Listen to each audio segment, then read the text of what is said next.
So hello मेरे प्यारे प्यारे बच्चों, आज हम वापस से प्रश्नावली 2.2 को आगे बढ़ाएंगे। कुछ क्वेश्चंस रह गए थे, 2 क्वेश्चन हमने पहले कर लिए थे। तो अब बारी है क्वेश्चन नंबर 3 की, जो क्या बोलता है कि दूसरा आ गया।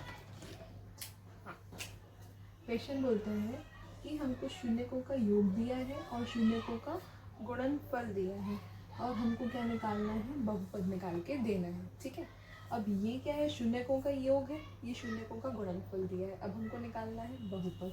सबसे पहले हम क्या करेंगे, बहुपद मान लेंगे। क्या माना, ax² + bx + c = 0। ये हमने बहुपद मान लिया। अब क्या करना है, हमको शून्यकों का योग पता है क्या होता है,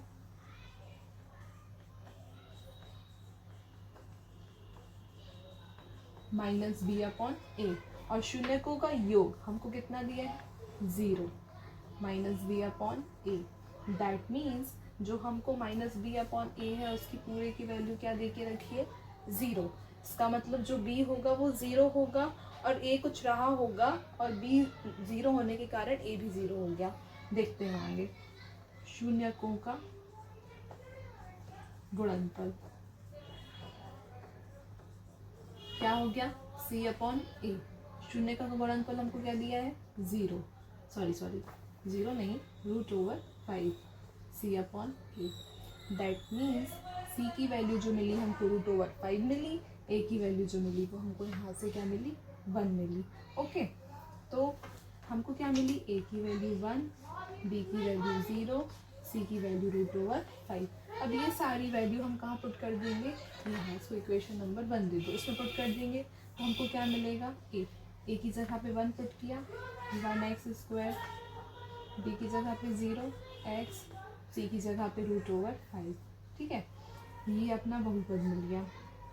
तो ये मिला x², ये तो पूरा 0 + √5, ये हमको हमारा बहुपद मिल गया, ये आंसर आ गया। तो हम करते हैं क्वेश्चन नंबर 4, जिसमें अपन को शून्यकों का योग दिया है 1 और शून्यकों का गुणनफल भी अपन को दिया है 1। ठीक है, फिर से वही माना, बहुपद मान लिया। क्या मान लिया, ax² + bx + c, ये हमने बहुपद मान लिया। इक्वेशन नंबर 1 दे दी। शून्यकों का योग दैट मीन्स अल्फा + बीटा, उसकी वैल्यू क्या होती है, -b/a, और अल्फा + बीटा की वैल्यू हमको क्या दे के रखी है इसने, 1, शून्यकों के योग की, तो -b/a। अब यहाँ से हमको किसकी वैल्यू मिल गई, -b/a। अभी देखते हैं एक। फिर शून्यकों का जो गुणनफल है वो हमको क्या दे के रखा है, अल्फा × बीटा बराबर c/a, जिसकी वैल्यू भी क्या है, 1 = c/a। ठीक है, तो यहाँ पे भी a की वैल्यू 1 है और यहाँ पर भी a की वैल्यू 1 है। यहाँ c की वैल्यू 1 है और यहाँ b की वैल्यू 1 है, बट यहाँ b के साथ क्या है, माइनस। जब हम b की वैल्यू निकालेंगे तो 1 के साथ क्या आ जाएगा, माइनस। तो a की वैल्यू 1 मिली, b की वैल्यू -1 मिलेगी, क्योंकि यहाँ माइनस है, ये उठ के यहाँ आ जाएगा, और c की वैल्यू क्या मिलेगी, 1। फिर a, b और c के मान समीकरण 1 में रखने पर तो क्या मिलेगा, a की जगह क्या पुट करेंगे, 1, फिर x² + b की जगह पे क्या पुट करना है, -1x, और c की जगह पे क्या पुट करना है, 1। ठीक है, तो ये क्या मिला, 1x²,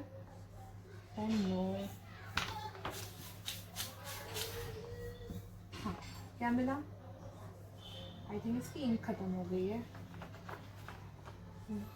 1x² प्लस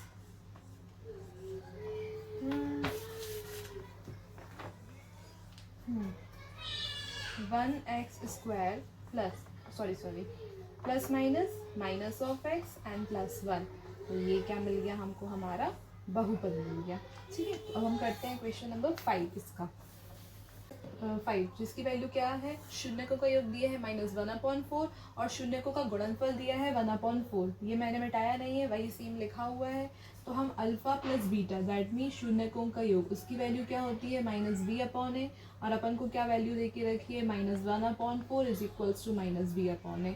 ओके, फिर अल्फा × बीटा शून्यकों का गुणनफल, जिसकी वैल्यू क्या होती है, c/a, और हमको क्या दे के रखी है, 1/4, और यहाँ पे भी c/a। तो इससे हमको a की वैल्यू यहाँ 4 है, यहाँ a की वैल्यू 4 है, a की वैल्यू तो मिल गई, सी की वैल्यू 1 है, बी की वैल्यू भी 1 है, माइनस से ये माइनस कैंसिल कर देंगे तो वैल्यू क्या आ जाएगी, 1/4 आ जाएगी। तो यहाँ से हमको ए की वैल्यू मिल गई, बी की वैल्यू मिल गई और सी की वैल्यू मिल गई। ए की वैल्यू क्या मिली 4, बी की वैल्यू क्या मिली 1 एंड देन सी की वैल्यू क्या मिली 4। तो नाउ ए बी और सी के जो मान है समीकरण 1 में रखने पर, तो ए का मान क्या है हमारे पास 4, तो 4x², बी की वैल्यू क्या है हमारे पास 1x एंड सी की वैल्यू क्या है हमारे पास 1। तो क्या आया 4x² प्लस x प्लस 1। ये जो है ये हमारा क्या आ गया, बहुपद आ गया। ये आंसर हो गया। ओके, तो अब हमारा लास्ट क्वेश्चन बचा है क्वेश्चन नंबर 6, तो हम उसको भी जल्दी से कंप्लीट कर लेते हैं। ठीक है, ठीक है, चलो क्वेश्चन नंबर 6 में क्या वैल्यू दी है हमको 4 एंड 1। ये क्वेश्चन नंबर 6 है। सो शून्यकों का योग क्या दिया है 4 दिया है, that means sorry minus B upon A value होती है। शून्यकों का योग 4 है तो माइनस बी अपॉन ए ये हो गया। फिर शून्यकों का गुणनखंड क्या होता है सी अपॉन ए, और इसकी वैल्यू क्या दी है 1 एंड सी अपॉन ए। देखोगे तो यहाँ पे भी वैल्यू 1 है ए की और यहाँ पे भी वैल्यू 1 है ए की। ए की वैल्यू मिल गई, बी की वैल्यू मिल गई, सी की वैल्यू मिल गई। ए की वैल्यू 1, बी की वैल्यू देखो यहाँ 4 है, यहाँ माइनस बी है तो माइनस यहाँ आएगा तो ये क्या हो जाएगी -4, और सी की वैल्यू क्या मिली 1।